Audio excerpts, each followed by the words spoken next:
great to have you all here back at our special studio in 30 Rock. It has been another crazy, overwhelming, and ultimately historic week. We're going to get into all the details. We saw 3 marathon days of testimony in the impeachment of Donald J. Trump this week. We've now seen public testimony from 12 different witnesses, including 3 that were requested by the Republicans on the committee, though you'd never notice by the way they treated them. You know, if you were pressed for time this week, and I get it if you were, it was a crazy week, and you want a sort of top-line takeaway from all this testimony and all the hearings this week, it's, he did it. That's basically the top-line takeaway. One thing that we have seen over the last 2 weeks is that there's been a lot of testimony about just how messed up it was for the president to do what he did to Ukraine, right? To withhold assistance and support from this young democracy. I mean, Ukraine continues to this very moment as I'm speaking to you, right? They're literally in a hot shooting war with Russia right now. Thousands and thousands of Ukrainian soldiers have died. Russia is currently occupying huge parts of that country. And we are, the U.S., we are Ukraine's ally. And just to be clear here, because I think this got a little lost this week, we are not Ukraine's ally or assisting them because of some deep state globalist agenda. No, we agreed to give them military aid because of, wait for it, a bipartisan vote in Congress. 351 to 66, which, by the way, many of the Republican congressmen you saw ranting all this week, they all voted for. Jim Jordan, Devin Nunes, among others. They voted for the bill. Oh, and then it was signed into law by President Donald Trump. Okay? This was the policy of both houses of Congress and the president. The president signed it. For President Trump to then throw these roadblocks in front of the new Ukrainian president who's attempting to extricate himself from this horrible war of occupation at a time when they need our support, it's an incredibly screwed up thing to do. And we have a lot of evidence of that. We got a lot of evidence this week. But I want to be clear about something as we think about all the evidence we've seen, which is that as messed up as it is, this is not why President Trump is being impeached. It is not what the president did to Ukraine that is impeachable. It is what he did to all of us as American citizens and American voters. Remember, this is the guy who goes around touting himself as America first. He's looking out for Americans, right? But his conduct here is literally the opposite of that. We've all seen in this testimony that President Trump, what he's consistently doing is throwing Americans under the bus to a foreign interest, selling America out to foreign interests. First, there's the fact the president is trying to, and this is so central to this, he's trying to get an American election determined by forces outside America, by foreigners. It is a grave violation of our sovereignty and democratic determination as a collective people. We determine our elections. We should let other countries determine theirs, right? We should not meddle in other elections, and other people should not meddle in ours. It's a universal principle we should apply. Though, to our great shame as Americans, I feel obliged to say, we have violated that over and over. Let's be clear. But we determine our fate and our future, and we determine our elected representatives. The last time, 2016, Donald Trump solicited foreign assistance very openly. He welcomed it, and he weaponized it, and he used it to win an election. And it fundamentally did something deeply destructive to our sense of democratic legitimacy. And as soon as he thought he got away with it, literally the day after Special Counsel Robert Mueller testified, and a lot of people thought the whole thing was over, the day after, he gets on the phone with the Ukrainian president, and he tries to extort him into meddling in the upcoming election. So that is the first and the biggest infraction here to us as Americans. The second is that the President of the United States right now is providing active cover for the foreign entity that actually did sabotage our last election. And not only that, he's actually attempting to blame Americans rather than Russians for that sabotage.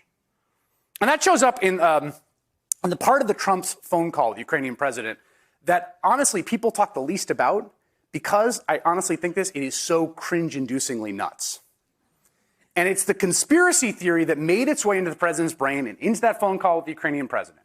And it's almost too embarrassing to actually get into the details. So Republicans just had this euphemism for it. They say 2016.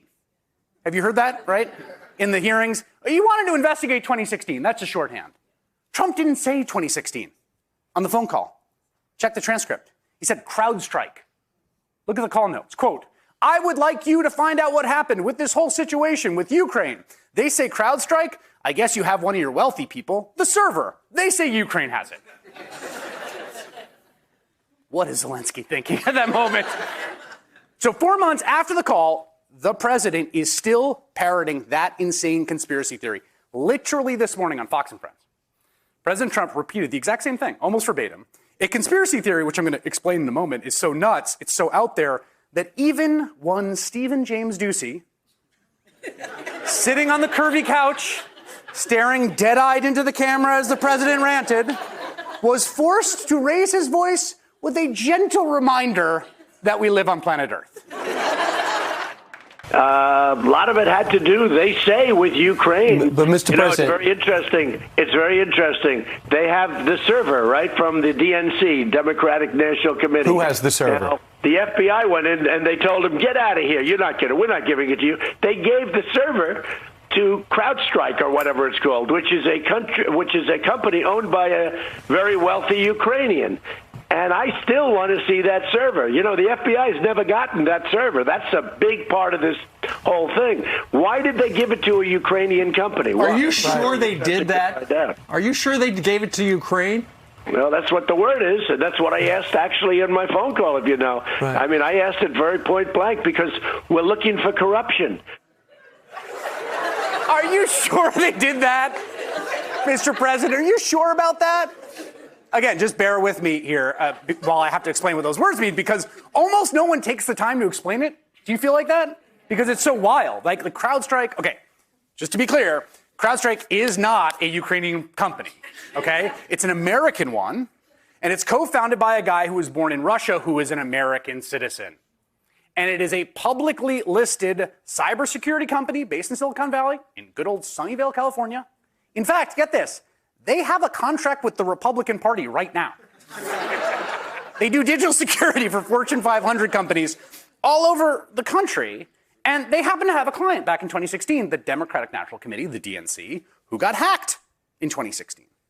And they hired CrowdStrike to do the analysis. What happened here? And CrowdStrike were the first people to say, we looked at it, we analyzed it, we found the culprit. Russia hacked the DNC. That is why CrowdStrike is the target. Because they were the ones who, to coin a phrase, blew the whistle on Russia. They were the first ones to say, this is Russia. And so they have been a target of Russia and President Donald Trump ever since, right? Fascinating how that works. So the conspiracy theory that has been spun out of it, and it lives in the darkest corners of the internet, and I mean like chans with numbers you've never even encountered. The idea of this conspiracy theory is that, get this, contrary to U.S. intelligence and special counsel Mueller, Russia didn't actually hack the DNC. No. Instead, the DNC hacked its own server, then leaked their own emails, which got their own head of the DNC fired, okay? And then in partnership with CrowdStrike, they created a story framing the Russians for the hack they did to themselves. And then they refused to let anyone investigate it, and so they shipped the physical server that had the evidence over to Ukraine. Just to be clear, we have no reason to believe that there's like some server in a vault in Kyiv that is being locked away from the prying eyes of the FBI.